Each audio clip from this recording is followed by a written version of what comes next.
Hello. So I am a double divorcee. Why are you applauding that? No, both of my husbands turned out to be gay. Oh my God. It's absolutely true. So I make excellent life choices. And on top of that, I was never able to have children. Not because I was married to two gay guys, although that probably didn't help, but because, as my naturopath explained, Zena, when you're trying to have a baby, you want your uterus to be a warm, life-giving environment, like the Hilton Garden Inn. Yours is more like the Bates Motel. So that's where my dead mother went. Now, the reason I bring that up is because I don't have kids to pass on my considerable life knowledge to. So tonight, I have chosen you to be my recipients. You're welcome. Tonight, I am going to share with you my top 6 truths about life that I wish I'd known sooner. Because if I had, I might have spared myself a little bit of suffering. And like any good parent, I want you all to have a better life than I've had. Is that okay? Yeah? Are we ready? Okay. So truth number 1. Marriage works best when both parties are straight. Or gay. That works too. I mean, the point is, obviously, sexual compatibility matters. Who knew? Not me. And that's it for truth number 1. All right, yes. Truth number 2. I know why people procrastinate. It's because they don't want to do it.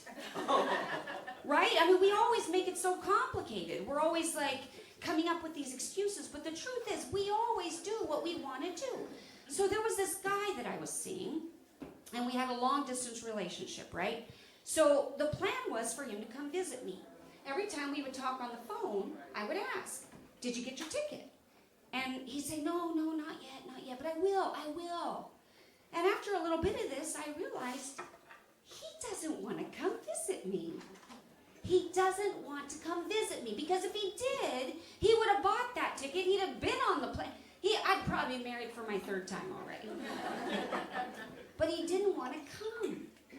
And so it made me realize, he doesn't want to come, and I think he realized it about the same time, because guess what he did?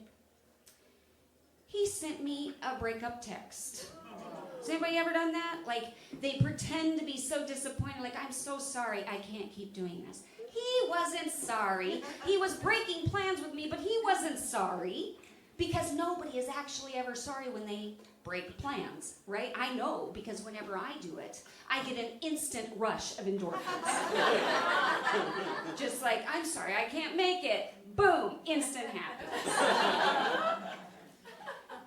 So I guess the point is, if anybody ever breaks plans with you, or if anybody procrastinates, it's because they don't really want to do it.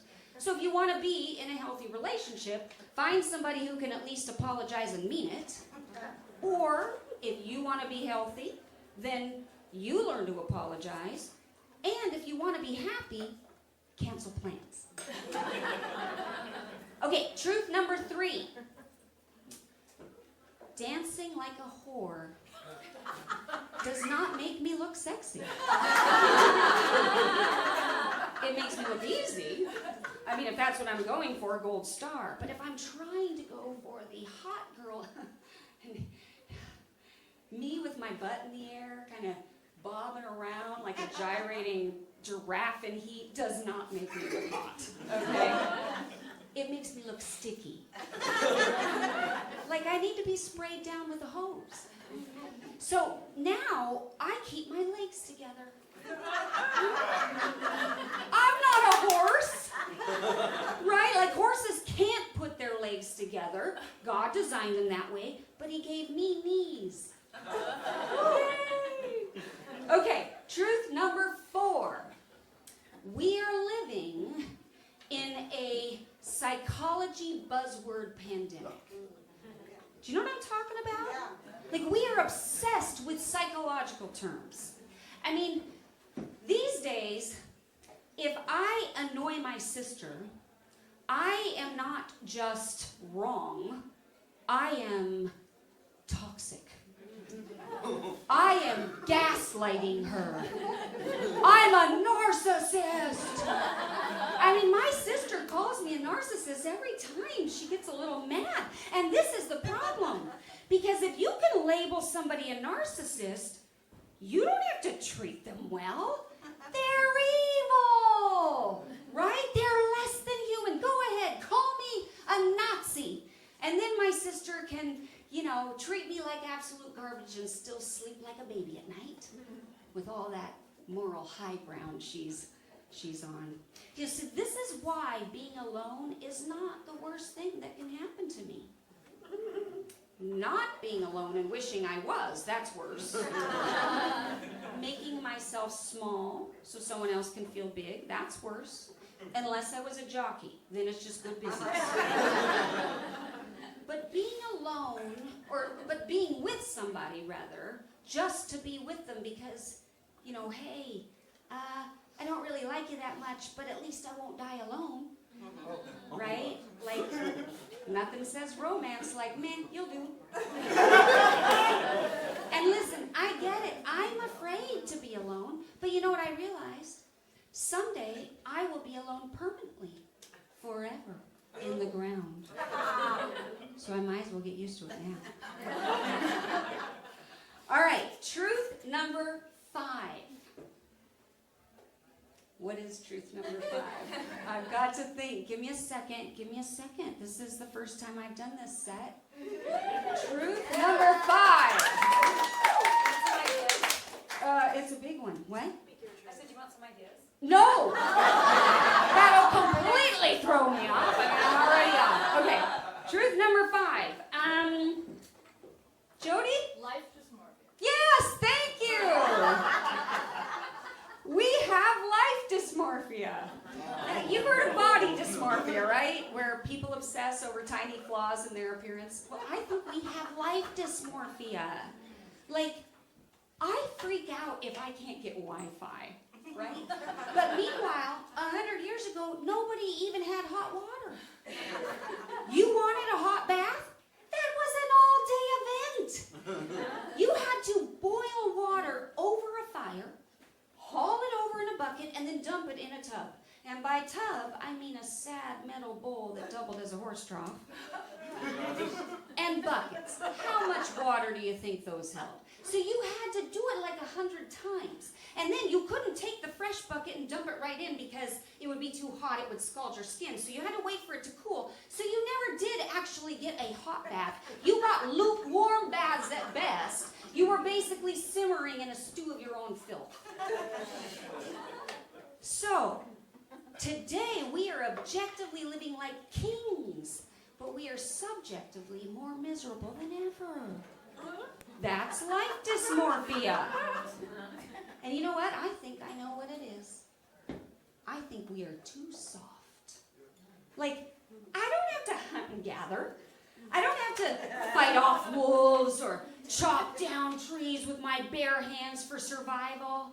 And therefore, I have an exorbitant amount of time to just sit around thinking about myself. Do you ever wonder if this is what is up with all of the identity labels?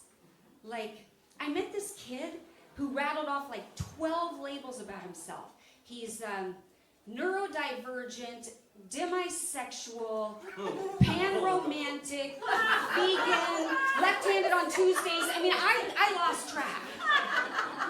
But I'm sitting there thinking, I love that you're loving this so much. I'm sitting there thinking, like, if you had to milk a cow before breakfast, I don't think this would be a problem. I mean, seriously, do you think some guy in 1806 was like, I would go gather food, but I'm actually a sapiosexual, non-binary furry. No! That guy had a job to do. He wanted to eat. So I don't know. Maybe life isn't the problem. Maybe it's us. Maybe we need to stop trying to figure out if we're genderqueer and just get a job. I was a little worried about how that one was going to play out. But I'll allow it. This is good. Okay, so we're on to the last truth. Are you ready? Truth number 6. Beware your shopping habits because they will inform the other major decisions that you might make in life. I'm going to explain this. All right, so here's the thing. It's not that I don't like to shop. I'm a woman. Of course I like it. It's just that I get overwhelmed by choices. Anyone? Yeah? So I walk into a mall and I kind of freeze. You know, like a possum who's just wandered into a dog park.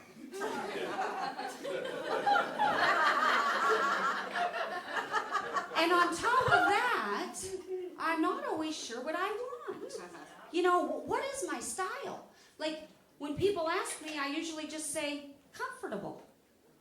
And this is why I love Costco. Costco, I don't have to research 600 couches. It limits my choices. Costco says, here, we picked 3 for you.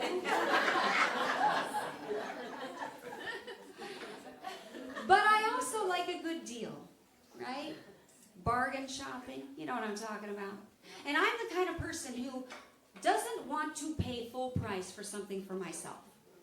But if it's for somebody else, I'll pay full price. What do you think that says about my self-esteem?